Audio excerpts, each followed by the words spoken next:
And how did karate as we know it come to Japan?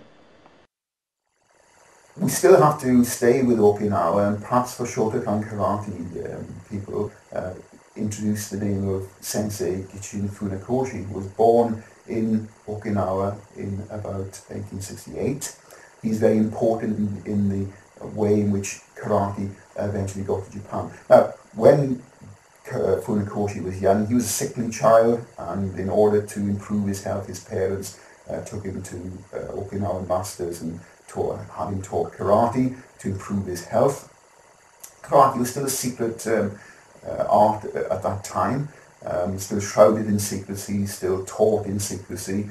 And an interesting little aside on this one is that because of the secrecy, it tended to be taught at night, and so karateka would wear their pajamas to train in, and this is where we think we get the origin of the karate gi from.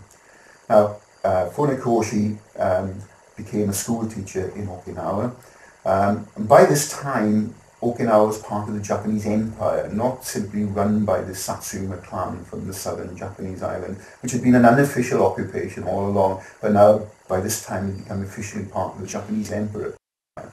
And in about 1902, someone from the Department of Education visited Okinawa and asked for a display of various things in Okinawan schools. And one of the things that was displayed was karate.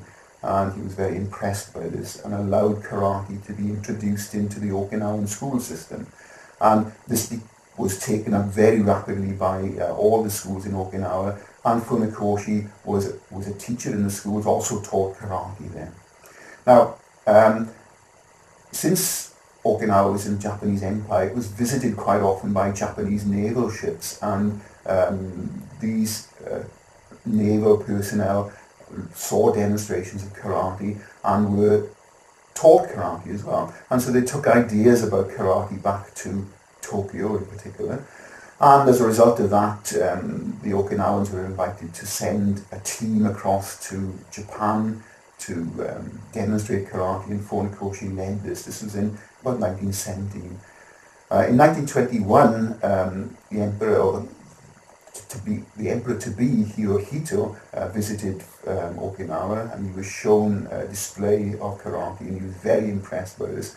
And as a result of this, in 1922, Funakoshi was invited back again to Japan in order to demonstrate karate at a sporting exhibition there. And as a result of that, he was asked to stay on in Japan to develop karate.